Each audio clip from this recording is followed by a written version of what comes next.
सभी दर्शकों को मेरा नमस्कार। मैं ओंगो रिव्यू हिंदी चैनल में आपका स्वागत करता हूं। आज हम स्वीट होम वेब सीरीज के चौथे एपिसोड की कहानी को एक्सप्लेन करने जा रहे हैं, तो खुश रहिए और बने रहिए हमारे साथ। चौथे एपिसोड की शुरुआत जिनकी दर्दनाक चीख से होती है, वो अपनी बेटी की लाश को अपनी नजरों के सामने देखकर चीख रही है, लेकिन वो अपनी बेटी के करीब नहीं जा सकती है। चोई कहता है शायद वो अभी जिंदा हो। एनयूक जिन को रोकता है और अलमारी को शटर पर लगाकर उसे बंद करता है, लेकिन तभी लंबी जीभ वाला मॉन्स्टर अपनी जीभ को शटर के अंदर ले आता है और उसकी शैतानी जीभ एनयूक की नजरों के सामने होती है। उस शैतान की जीभ देखकर सबकी हालत खराब होती है। हम उस मॉन्स्टर को देख पाते हैं जो अपनी जीभ फैलाए शिकार का इंतजार कर रहा है। जिन अपनी बेटी की मौत की दर्द में रोती है और एनयूक को दोष देते हुए कहती है कि तुम मेरी बेटी की मौत के जिम्मेदार हो। इसके बाद हमें रूम नंबर 1408 को दिखाया जाता है, जहां हान के मना करने के बावजूद भी जुंग और यून ग्राउंड फ्लोर की ओर जाने के लिए निकलते हैं। जाते हुए यून कहती है कि अगर ग्राउंड फ्लोर सेफ रहा तो वो उन्हें लेने आएंगे, जिस पर हान कहता है कि ऐसा वादा मत करो जो निभा ना सको। यून कहती है कि किसी ने बहुत खूब कहा है कि हल्की सी रोशनी भी घने अंधेरे को मिटा देती है। हान यून से कहता है कि जिसने भी ये कहा है क्या वो अब जिंदा है। यून कहती है कि ये तो मुझे पता नहीं है। इसके बाद हुनसू भी उनके साथ जाने को कहता है और वो तीनों ग्राउंड फ्लोर की तरफ रवाना हो जाते हैं। जिसके बाद हमें एक अधेड़ आदमी को दिखाया जाता है जिसका नाम गिलसोब है और वो एक मरनासन्न रूप से बीमार व्यक्ति है, जिसके साथ एक लड़की रहती है जो उसकी देखभाल करती है और उसका नाम यूरी है। यूरी एक अस्थमा की मरीज है। गिल यूरी से कहता है कि अब हमारे जाने का वक्त आ गया है। यूरी कहती है कि सर इतनी जल्दी मरने की क्या जरूरत है, मैं तो हमेशा आपकी लंबी उम्र की दुआ मांगती रहती हूँ। गिल कहता है कि मैं इस दुनिया से जाने की बात नहीं कर रहा हूँ, मैं तो ग्राउंड फ्लोर पर जाने की बात कर रहा हूँ। हम वहाँ जाकर लोगों की मदद करेंगे। यूरी कहती है कि पहले आप खुद की मदद कर लें तब दूसरों के बारे में सोचें।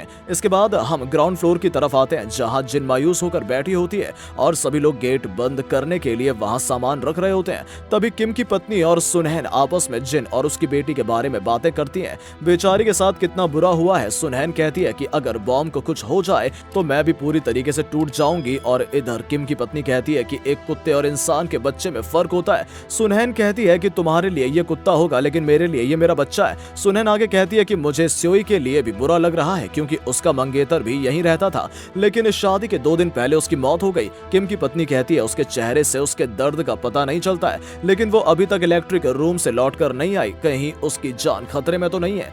इसके बाद बेसमेंट में स्पाइडर मॉन्स्टर का सीन दिखाया जाता है जिसने स्योई को अपने जाल में फंसा रखा था, लेकिन जैसे ही वो मॉन्स्टर जाल के पास पहुंचता है स्योई वहां से भाग निकलती है और डक्ट के रास्ते से चलते हुए अपनी जान बचाने की कोशिश करती है, पर मॉन्स्टर उस पर लगातार हमला करता है। अब मॉन्स्टर स्योई का पीछा करता है लेकिन स्योई उसे चकमा देकर निकल जाती है, लेकिन तभी मॉन्स्टर अपने जाल से उसका गला पकड़ लेता है। स्योई पूरी कोशिश करके उसके जाल को काट देती है। यहाँ पर हम स्पाइडर मॉन्स्टर की भयंकर शक्ल को देखते हैं। तभी स्योई का फोन बजता है, लेकिन उसका फोन दूसरी तरफ गिर जाता है, जिस पर उसके मंगेतर सेंग वॉन का कॉल आता है। वो फोन उठाने के लिए तड़पती है लेकिन वो कुछ नहीं कर पाती है। इसके बाद हमें ग्राउंड फ्लोर पर किम और ब्योंग गिल को दिखाया जाता है। ब्योंग गिल कहता है कि मुझे एनयूक अच्छा इंसान नहीं लगता है, उसकी जिद की वजह से जिन की बेटी मर गई, लेकिन किम अपनी विग ठीक करते हुए कहता है कि उसकी वजह से तुम जिंदा हो। अगर उसने गेट नहीं बंद किया होता तुम अपनी जिंदगी से निपट गए होते। ये सभी बातें सुन एनयूक को बहुत दुख होता है और वो अपने आप को एक दोषी मानता है, लेकिन तभी वहां पर लंगड़ाते हुए स्योई आती है।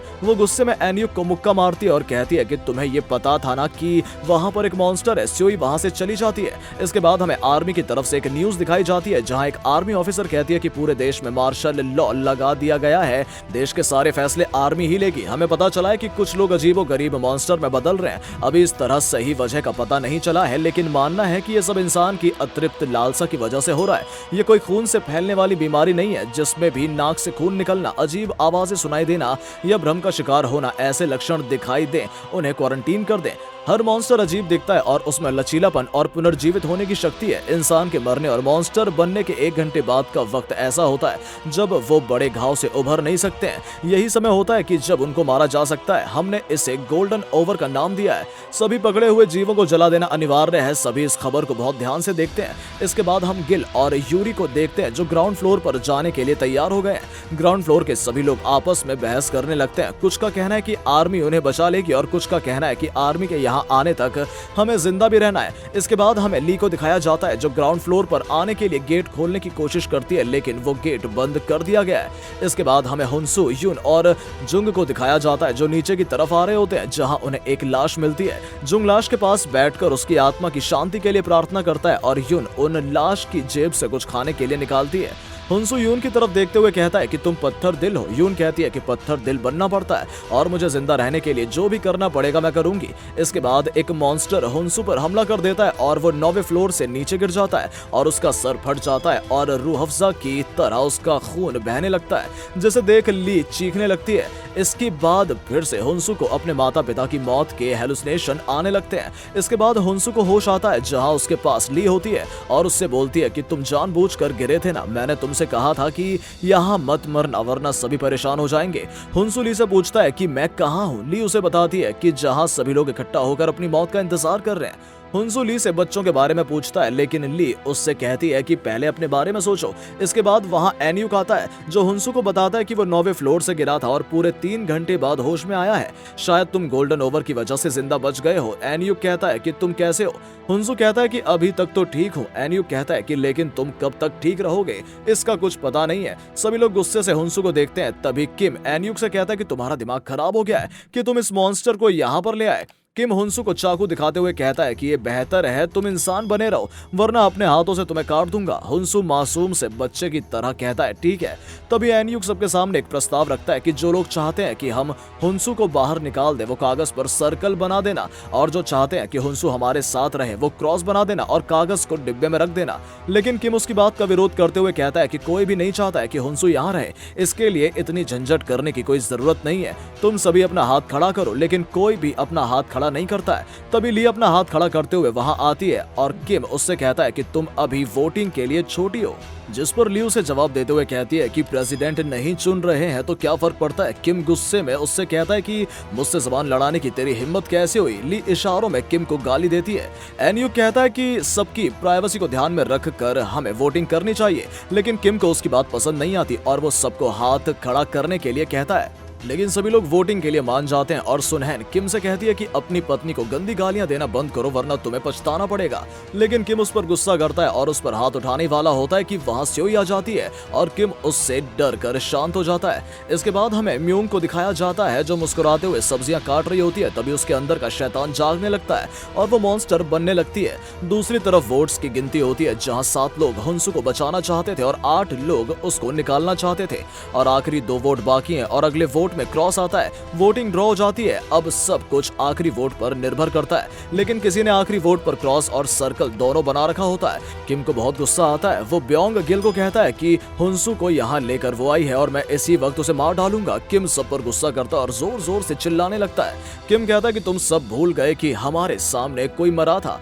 एनयू कहता है कि हुनसू को मारना भी एक मर्डर होगा। किम गुस्से में कहता है कि इंसान को मारना मर्डर होता है लेकिन मॉन्स्टर को मारना कोई मर्डर नहीं होता है। तभी किम की नाक से भी खून निकलने लगता है। इसका मतलब कि अब वो भी एक मॉन्स्टर बनने वाला है। किम अपनी नाक पर हाथ रखते हुए बार बार कहता है कि मैं थक गया हूँ और वो जाने लगता है। तभी उसके सामने हुनसू आता है और कहता है कि संभालो अपने आप को वरना वो मॉन्स्टर तुम पर हावी हो जाएगा। हुनसू वोट की पर्ची उठाते हुए कहता है कि अगर मैं बाहर जाऊंगा तो ये भी बाहर जाएंगे। इसके बाद किम बेहोश होकर गिर जाता है। सभी लोग उसे देखकर डर जाते हैं क्योंकि अब कोई भी सुरक्षित नहीं है, कोई भी कभी भी मॉन्स्टर बन सकता है। कुछ लोग मिलकर हुनसू के बारे में बात करते हैं और सुनहैन कहती है कि हुनसू एक मासूम बच्चे जैसा है। ब्योंग गिल कहता है कि आप उसकी शक्ल पर मत जाओ, वो एक मॉन्स्टर है, अगर हम उसे नहीं मारेंगे तो वो हमें मार देगा। चोई कुछ दूरी पर खड़ा होकर उनकी बात सुन रहा होता है। तभी वहां ली आ जाती है जो चोई को घूरते हुए उन लोगों के पास जाती है। ब्योंग गिल कहता है कि सभी लोग उनकी लालसा की वजह से मॉन्स्टर बन रहे हैं, लेकिन हुनसू की क्या लालसा होगी जो वो मॉन्स्टर बन गया है।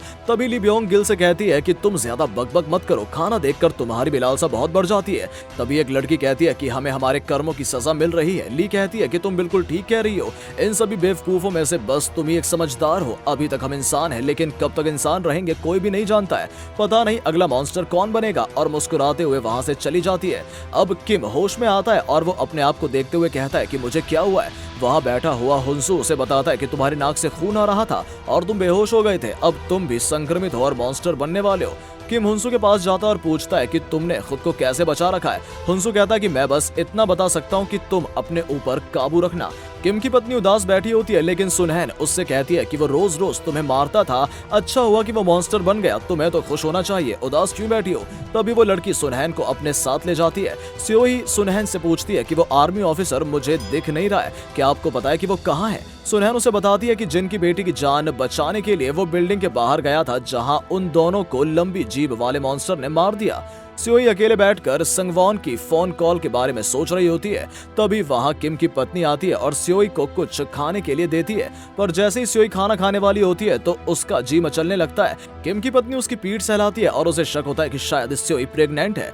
इसके बाद हम जिन को देखते हैं जो मासूम होकर अपनी बेटी को फोटो देखती है। तभी उसके पास यून आती है और उसे हिम्मत देने की कोशिश करती है। यून उसे चॉकलेट देते हुए कहती है कि सदमे से बाहर आने में वक्त लगता है। ली उन दोनों को देखकर रो रही होती है। हम यून को देखते हैं जो अपने बॉयफ्रेंड को याद कर रही होती है। जब वो अपना चेहरा धो रही होती है तभी वहां ली आ जाती है और उससे कहती है कि अच्छा बनने का ड्रामा क्यों कर रही हो, क्या तुम्हारे चॉकलेट देने से वो आंटी ठीक हो जाएगी। यून ली से गुस्से में कहती है कि अब तक चुड़ैल के बारे में बस सुना ही था, लेकिन आज देख भी लिया, और अपना बेटा उठाकर वहां से चली जाती है। इसके बाद हम चोई को देखते हैं जिसके सामने संगवूक खड़ा होता है। संगवूक चोई को बहुत मारता है लेकिन चोई वहां से भाग जाता है। चोई भागकर ब्योंग गिल के पास जाता है और कहता है कि मुझे लगता है कि मैं मॉन्स्टर बन रहा हूं, इसीलिए मुझे भी उनके साथ बंद कर दो।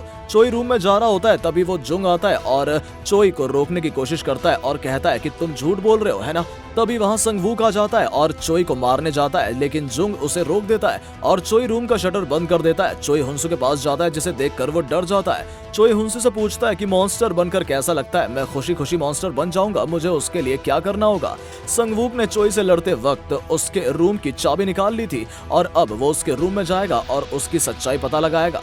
इसके बाद हम स्योई और किम की पत्नी को देखते हैं। किम की पत्नी स्योई को प्रेगनेंसी चेक करने का उपकरण देती है लेकिन स्योई उसे मना कर देती है। जब हम जुंग और एनयुक को देखते हैं, एनयुक जुंग से पूछता है कि ये शील्ड किसने बनाई है। इसके बाद सीन रूम नंबर 1408 में शिफ्ट होता है जहां हान कुछ काम कर रही होती है।